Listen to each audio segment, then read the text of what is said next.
At my father's funeral, my stepbrother announced he was selling the family business. You were never really part of this family anyway. Everyone nodded. I didn't argue. I just pulled out my phone and played a recording. His smile disappeared, and his wife started screaming. I'm selling the business, Derek said. My stepbrother, standing at my father's funeral reception with a wine glass in his hand and a smile on his face. My father had been dead for 4 hours. The funeral home smelled like lilies and carpet cleaner. 60 people in dark suits and black dresses. My father's employees, his business partners, friends from 30 years of building something from nothing. Derek stood next to the buffet table, the one with the finger sandwiches nobody was eating and the coffee nobody was drinking, like he was at a networking event. The offers on the table, $2.5 million cash. I'm accepting it Monday morning. My Aunt Linda touched his arm. Derek, maybe now isn't the time. It's the perfect time. Everyone's here. He looked directly at me across the room. Especially him, me, standing by the photo display my father's secretary had put together. 43 years of Richard Morrison's life in frames. Him and my mother on their wedding day. Me as a kid in his workshop. The day we opened the new facility, the charity golf tournament last year. Jake was never really part of this family anyway, Derek said, loud enough that the entire room could hear. Dad felt sorry for him after his mom died. That's why he kept him around. Heads turned. People looked at me, then quickly looked away. My stepmother Carol nodded from her position near the casket spray. It's true, Jake. Your father loved you, but he didn't think you had what it took to run the company. He told me that himself. My throat tightened. My father had built Morrison Manufacturing from nothing. 30 years. Machine parts for industrial equipment. Started in our garage when I was 6 years old. I'd grown up breathing metal shavings and machine oil. He'd promised it to me. Actually ran the business, I'd heard him say 100 times. Not just some MBA who thinks he knows everything. But 6 years ago, he'd married Carol. She brought Derek. Everything changed. The lawyers are handling everything, Derek continued, walking slowly through the crowd like he was giving a presentation. Dad's will was very clear. The business goes to me. The house in Presidio Heights goes to Mom. Jake gets whatever's left after expenses and debts. A few people laughed. Uncomfortable laughter, but they laughed. My hands started shaking. I wanted to scream, to tell everyone what Derek really was, what he'd done, but I just stood there. Nothing to say? Derek was walking toward me now, wine glass raised. That's what I thought. You always were the quiet type. Never had Dad's vision, his drive. Carol smiled from across the room, cold, victorious. Maybe it's time you moved on, Jake. Stopped living off your father's success and made something of yourself. Living off his success. I'd worked at Morrison Manufacturing since I was 16, swept floors after school, learned every machine, worked weekends, summers, worked my way up from shop floor to operations manager. 26 years old, and I knew that business inside and out. Derek had shown up 2 years ago, 29, fresh out of Stanford Business School, had never touched a machine in his life, never done real work, just waltzed in with his MBA and started telling people how to do their jobs. I'm taking Sarah to Paris next month, Derek said, gesturing to his wife. She stood beside him in an expensive black dress, looking uncomfortable, celebrating the sale. First class, the Ritz, might stay a month. My father's best friend Tom Chen stood near the door. He was looking at the floor, wouldn't meet my eyes. They all believed it, that I was just the charity case, the stepson, the kid who'd been kept around out of pity. I pulled out my phone. Derek noticed. His smile widened. What are you doing? Calling an Uber? Need a ride home to your apartment? Oh wait, he turned to the crowd. Jake's been living in Dad's rental property rent-free for 3 years. That's ending too, by the way, a few people whispered. I opened my voice memos app, the recording from 3 weeks ago, the one my father had emailed me the day before he went to the hospital for what we thought was a routine procedure. Subject line, in case something happens. I'd listened to it 17 times in the last 4 days. Just listen, I said. My voice came out steady, calmer than I felt. Derek's smile faltered. Listen to what? I pressed play. My father's voice filled the room, weak, tired, but clear. Jake, if you're listening to this, I'm probably gone. The room went dead silent. The will Derek and Carol have been showing people is fake. They forged it. I found out 2 weeks ago when I went to review my estate documents with Tom Chen and discovered someone had filed a fraudulent update. Derek's face went white. People started pulling out their phones, recording. My real will is with Thomas Chen at Chen & Associates, not the fake one Carol filed with some attorney she found in Sacramento. The business goes to you, son. Everything goes to you. The house, the investments, all of it. Carol made a sound like a wounded animal. I'm sorry I couldn't tell you in person. Carol's been monitoring everything. My phone, my computer, my mail. I only found out about the forgery because Tom called me directly at work. But Tom has all the proof. The original will from 2019, the forensic document analysis, the paper trail showing what they did. Derek tried to speak. Nothing came out. I've already filed a police report. Detective Sarah Martinez at San Francisco PD Fraud Division. She's been building a case for the last 10 days. By the time you hear this, there should be enough evidence for arrests. Sarah, Derek's wife, stepped away from him. What is he talking about? I love you, Jake. You're the only real family I ever had. You're my son. Not by blood, but by choice, by work, by everything that matters. Don't let them take what's yours. The recording ended. Silence. 60 people staring at Derek, at Carol, at me. Sarah's voice cut through the quiet. Derek, what is is he talking about? What will? It's fake, Derek said. His voice cracked. That recording is fake.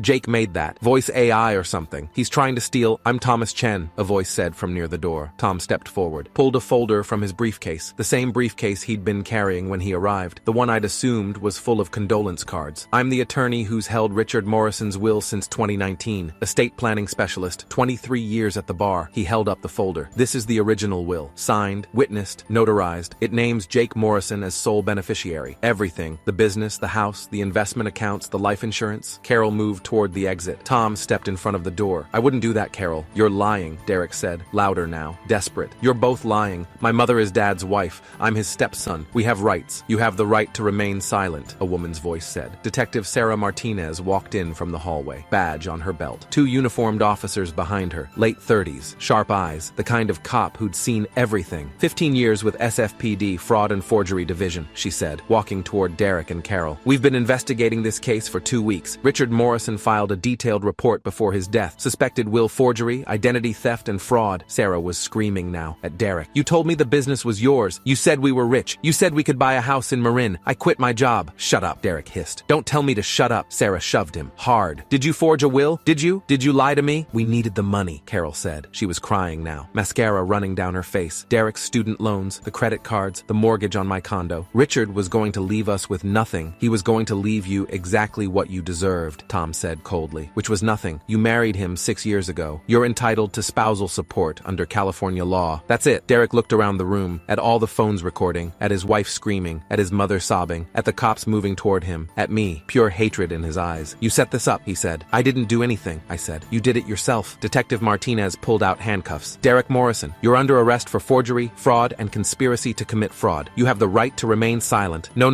Derek backed away. Wait, we can work this out. We can. Carol Morrison, the second officer said, moving toward her. You're also under arrest. I didn't do anything, Carol shrieked. It was Derek's idea. He said we deserved it. He said Richard owed us. Mom! Derek's voice cracked. Shut up. Don't say anything. But Carol kept talking, panicking. He forged the signature. He had someone create a fake notary stamp. I just filed the paperwork. I didn't know it was illegal. The officer put handcuffs on her, on both of them, right there in the funeral home, in front of 60 people, all recording. Sarah was crying now. I can't believe this. I can't believe you did this to me. Sarah, please. Derek tried to reach for her with his cuffed hands. I did this for us. For our future. You did this because you're a selfish, lying piece of shit, she said. Then she looked at the detective. I'm filing for divorce. Tomorrow. And I want it on record that I knew nothing about this. Detective Martinez nodded. We'll need a statement from you. They walked Derek and Carol toward the door, past all the employees, past all the business partners, past everyone who'd been nodding along 5 minutes ago when Derek said I was just the charity case. Derek looked back at me one last time. You're going to regret this. No, I said. You are. The day after my mother died, I was 10 years old and my father sat me down in his workshop. Your mom was the best person I ever knew, he said. His eyes were red. He hadn't slept in 3 days. She made me want to be better, to build something real. He showed me the machine parts he was working on. Precision components for industrial equipment. This business, this is going to be yours someday. Not because you're my son, but because you'll earn it. You'll learn it. You'll make it better than I ever could. I promise, I'd said. He'd kept his word, taught me everything. Let me start at the bottom. Made me prove myself. I'd kept mine too. I learned every machine, every process, every client, every contract. By the time I was 23, I was operations manager. The employees respected me. The clients trusted me. The business was growing. Then Carol came along. My father met her at a charity fundraiser. She was 51, attractive, well-dressed. She laughed at his jokes, told him he deserved happiness after being alone for so long. They were married 6 months later. She moved into our house, the house my mother had picked out, the house I'd grown up in, with her son Derek. Derek was 27 then, fresh out of business school, no job lined up, living with his mother. Just until he gets on his feet, Carol said. My father gave him a job at Morrison Manufacturing, assistant to the operations manager. He can learn from Jake. Derek lasted 3 weeks before he started undermining me, telling Dad that I was resistant to change, that I didn't understand modern business practices, that I was stuck in old ways of thinking. Carol backed him up. Derek has fresh ideas, Richard. You should listen to him. My father started listening. 6 months later, Derek was Director of Business Development, a position that didn't exist before, making $80,000 a year. A year after that, he was VP of Strategic Operations, making 6 figures. He'd never worked a machine, never met with a client, never did anything except create PowerPoints and talk about synergies and optimization. But Carol whispered in Dad's ear every night, and Dad started to change, started to doubt me, started to listen to Derek's ideas about restructuring and modernizing. Maybe we should bring in outside management, Derek suggested in a meeting 6 months ago, someone with real business experience. Jake has real experience, my father said. He's been running operations for 3 years. Operations isn't strategy, Dad. Derek always called him Dad. Made my skin crawl. We need someone who understands markets, growth, acquisition potential. Carol nodded from her seat at the conference table. She'd started attending meetings even though she didn't work for the company. Derek's right, Richard. The business needs fresh leadership. I'd seen it happening. The slow erosion, the careful poisoning of my father's confidence in me. But I didn't know about the will until 3 weeks ago. My father went in for what was supposed to be a routine cardiac procedure, stent placement, in and out same day. Something went wrong. Complications, infection, emergency surgery. He was in ICU for 6 days. Carol controlled all the visiting. He's too weak. He needs rest. I was allowed in for 10 minutes a day. On day 4, he grabbed my hand. Tom Chen, call him. Tell him to come. Don't tell Carol. I called from the hospital parking lot. Tom arrived 30 minutes later, went in alone. He came out 20 minutes later, face gray. We need to talk. Not here. We went to his office. That's when he told me. 2 weeks before the surgery, my father had come to review his estate documents. Annual review, something they did every year. Tom pulled out the will on file. It wasn't the one he'd drafted in 2019. Different paper, different signature, different notary. It left everything to Derek. Your father didn't write this, Tom said. I know his signature. This isn't it. They'd ordered forensic analysis. Confirmed forgery. The notary stamp is fake, the document examiner said. Wrong format for California. Wrong date encoding. My father had filed a police report the next day. Gave Detective Martinez everything. The real will, the fake will, timeline, access logs showing when Carol and Derek had been in his home office. We were building a case, Tom said. Your father wanted enough evidence that they couldn't wriggle out of it. That's why he didn't confront them. Why didn't he tell me? He was going to, after the procedure. He thought it would be quick, easy, then he'd deal with this. But he wanted to protect you. If Carol knew you knew, she might have done something desperate. Tom handed me a flash drive. He recorded this message 2 days before the surgery, just in case. He said if anything happened to him, you needed to hear it. You needed to know the truth. I'd listen to it in my car. Listen to my father's voice explaining everything. The forgery, the investigation, the real will, his love for me, his faith in me. I'd sat in that parking lot for 2 hours, crying. Then my father died. Post-surgical infection, sepsis, multiple organ failure, gone in 18 hours. Carol had been at his bedside, playing the grieving widow. She'd smiled at me when the doctor pronounced the time of death. Actually smiled. I'm so sorry for your loss, Jake. This must be so hard for you. The funeral arrangements happened fast. Carol took over everything. Picked the funeral home, picked the casket, picked the flowers. Richard would have wanted it this way, she kept saying. Derek helped, playing the dutiful stepson. They'd both been so confident, so sure they'd gotten away with it. At the reception, Derek had started his performance. The magnanimous heir, the successful businessman taking over the family legacy. He hadn't known Tom was there, hadn't known Detective Martinez was waiting in the hallway, hadn't known I had the recording, and now everyone knew. Detective Martinez called me the next morning at 8:47 a.m. Mr. Morrison, this is Detective Martinez. I wanted to update you on the case. Okay, Derek Morrison and Carol Morrison were arraigned this morning. They're each being charged with forgery, fraud, conspiracy, and identity theft. Carol is also being charged with abuse of fiduciary duty as your father's spouse. What does that mean? Prison time. Significant prison time. The DA is pushing for maximum sentences. Forgery alone carries up to 3 years. Fraud adds another 5. With multiple counts and the dollar amounts involved, we're talking $2.5 million in assets they tried to steal. They're looking at 8 to 12 years each. My stomach dropped. That long? Your father's death complicates things. They can't argue he would have wanted this or that he approved. And the fact that they continued with the scheme even after he filed the police report. Even after he died, she paused. It shows intent, malice, planning. What happens now? There'll be a preliminary hearing. You'll need to testify about the business, the assets, the family dynamics. Tom Chen will testify about the real will. We have the forensic document analysis. We have your father's police report. We have the recording. Is the recording admissible? Yes. Your father made it of his own free will, explaining his own estate plans. That's allowed. And it establishes his state of mind, his intentions, his awareness of the fraud. When's the hearing? 2 weeks, February 14th, Valentine's Day. How fitting. One more thing, Detective Martinez said. Sarah Morrison, Derek's wife, came in yesterday, gave a statement. She says Derek told her about the inheritance 6 months ago, said it was already his, that his mother had worked it out with your father. She says she believed him. Is she being charged? No. She didn't participate in the forgery, didn't know about the fake will. She's a victim too in a way. She married someone based on lies. I almost felt sorry for her. Almost. Tom Chen called me that afternoon. Jake, I need you to come to the office. We need to go through everything. I drove to his office in the financial district. 23rd floor, view of the bay. Tom sat me down, pulled out a thick folder. This is your father's estate. Everything. He walked me through it. Morrison Manufacturing, valued at $12 million.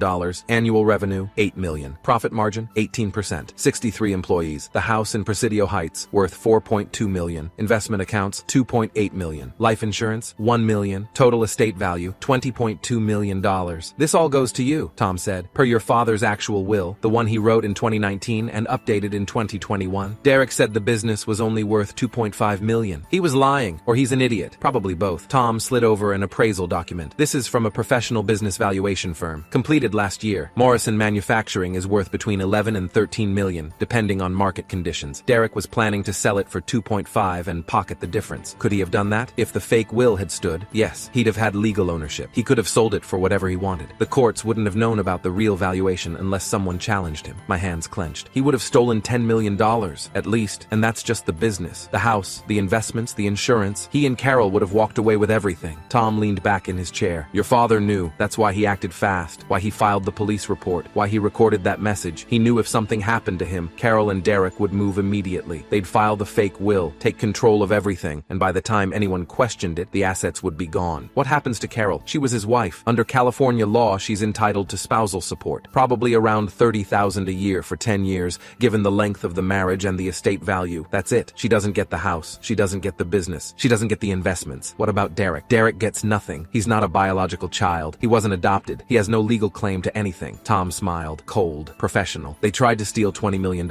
Instead, they're going to prison and getting nothing. The preliminary hearing was packed. Courtroom 4B, Superior Court of San Francisco. Judge Michael Torres presiding. 26 years on the bench. Carol and Derek sat at the defense table with their attorneys, public defenders. They'd already blown through their savings on Derek's student loans and Carol's condo mortgage. The prosecution called me first. Mr. Morrison, can you describe your relationship with your father? I told them everything. Growing up in the business, learning the machines, working my way up. My father's promise that the business would be mine. Did your father ever express doubts about your ability to run the company? No, the opposite. He told me constantly that I was the only person he trusted with it. Did he have a good relationship with Carol and Derek Morrison? No, it deteriorated after they moved in, especially in the last year. Did he ever discuss his estate plans with you? Yes, multiple times. He said everything would go to me. The business, the house, everything. He said I'd earned it. Derek's lawyer tried to cross-examine, suggested my father had been manipulating me, that I'd pressured him. Tom Chen's testimony destroyed that narrative. He'd known my father for 15 years, had drafted multiple wills, had documentation of every conversation. Richard Morrison was clear and consistent, Tom said. Jake inherited everything. He never wavered on that. Not once. The forensic document examiner testified next. Dr. Patricia Okafor, 23 years in document analysis. The signature on the fraudulent will is a forgery. The pressure patterns are wrong. The pen strokes are hesitant. This was someone trying to copy Richard Morrison's signature, not Richard Morrison signing naturally. How certain are you? 100%. This is not Richard Morrison's signature. The notary stamp analysis was even more damning. This stamp doesn't match any registered notary in California, another expert testified. The format is wrong. The encoding is wrong. This was created specifically to forge this document. Then they played my father's recording. The entire courtroom heard his voice, explaining the fraud, explaining his love for me, explaining his real wishes. Carol sobbed. Derek stared at the table. Judge Torres listened without expression. When the recording ended, he looked at the defense attorneys. Does the defense have any evidence to present? Derek's lawyer stood. Your Honor, we believe there are questions about the recording's authenticity. The recording was authenticated by 3 independent experts. It matches Richard Morrison's voice, speech patterns, and vocabulary. It was created on his phone, backed up to his cloud account, and emailed from his account. Move on. Your Honor, we believe Carol Morrison acted in good faith. Believing she was following her husband's wishes, she forged a will, created a fake notary stamp, filed fraudulent documents with the court. That's not good faith. That's premeditated fraud. Judge Torres looked at Carol and Derek. I'm binding both defendants over for trial. Bail is set at $500,000 each. Derek's face went white. Carol started crying harder. Neither of them had $500,000. They'd be staying in jail until trial. Sarah filed for divorce 3 days later, and I heard about it from Tom Chen. She's asking for nothing, he said. No spousal support, no community property. She just wants out. Smart. She also reached out to me, asked if she could speak with you. Why? She wants to apologize. I thought about it. Tell her no. You sure? I'm sure. She married Derek. She believed him. She quit her job based on his lies. That's not my problem. Tom nodded. Fair enough. 2 weeks later, the trial date was set. July 15th, 5 months away. Derek and Carol would sit in jail until then. Neither could make bail. I heard through mutual acquaintances that Carol's condo went into foreclosure. Derek's car got repossessed. Sarah moved back in with her parents in Sacramento. Everything they'd built on the promise of my father's money was crumbling. I took over Morrison Manufacturing in March,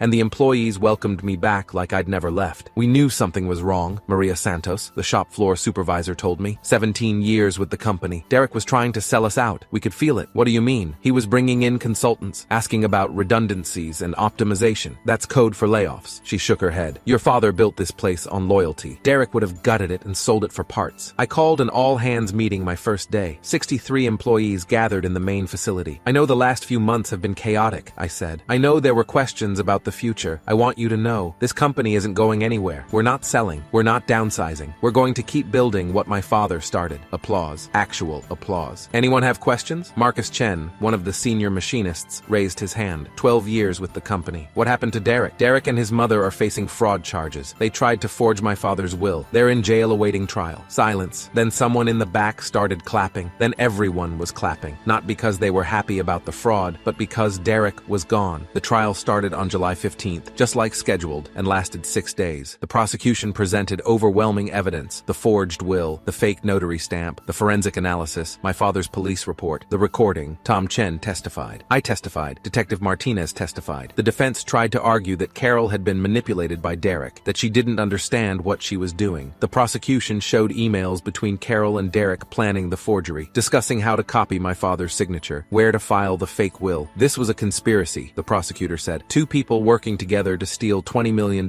from a dying man's son. The jury deliberated for 4 hours. Guilty on all counts, both of them. Sentencing was 2 weeks later. Judge Torres looked at Carol and Derek with unconcealed disgust. You exploited a man's love for his family. You forged legal documents. You attempted to steal an entire estate, and you did it while Richard Morrison was dying in a hospital bed. He paused. Carol Morrison, you are sentenced to 8 years in state prison. Derek Morrison, you are sentenced to 10 years in state prison. Derek's shoulders sagged. Carol sobbed. Furthermore, Judge Torres continued, you are both ordered to pay restitution in the amount of $500,000 for legal fees, investigative costs, and emotional damages to Jake Morrison. The bailiff led them away. They didn't look back. I got a letter from Derek 2 months after sentencing, forwarded through Tom Chen's office. Jake, I know you won't believe this, but I'm sorry. I got caught up in something I couldn't control. Mom convinced me we deserved that money, that your dad owed us, that you'd gotten everything for years and it was our turn. I know that doesn't make it right. I know I hurt you. I know I hurt Dad. I just wanted you to know that I regret it. Every day. Derek, I read it once, then I shredded it. Morrison Manufacturing had its best year ever the following year, and I was standing in my father's old office, my office now, looking at the financial reports when Tom Chen called. Jake, I have some news. Yeah? Derek's appeal was denied. He's serving the full 10 years. Carol's appeal was also denied. Good, there's more. Sarah's divorce is final. She sent me a message to pass along to you. What's that? She said thank you for pressing charges, for not letting them get away with it. She said she's sorry she ever doubted you. I didn't respond. She also said Derek told her the truth a few weeks ago about how they planned everything, how they knew it was wrong, how they did it anyway because they thought they deserved your father's money more than you did. Does she want something? No, she just wanted you to know. Tell her I got her message. I hung up, stood at the window, looking out at the shop floor, the machines running, the employees working, the business my father built that I was keeping alive. I pulled out my phone, opened my voice memos, found the recording my father had made, listened to it one more time. You're the only real family I ever had. You're my son, not by blood, but by choice, by work, by everything that matters. Don't let them take what's yours. I closed the recording, went back to work. Derek and Carol are 3 years into their sentences now, and I heard Derek's up for parole review next year. He'll probably get denied. Forgery doesn't get you early release. Carol will serve at least 6, maybe 7. Sarah remarried last month. Some accountant from Sacramento. I saw it on Facebook. She looks happy. Good for her. Morrison Manufacturing just signed a contract with a major aerospace company. $15 million over 3 years. Biggest deal in company history. My father would have been proud. I am too, because the night Derek stood in that funeral home and announced he was selling my father's business, he thought he'd won. He thought everyone believed him. But I had a recording, and his smile disappeared the moment my father's voice filled that room.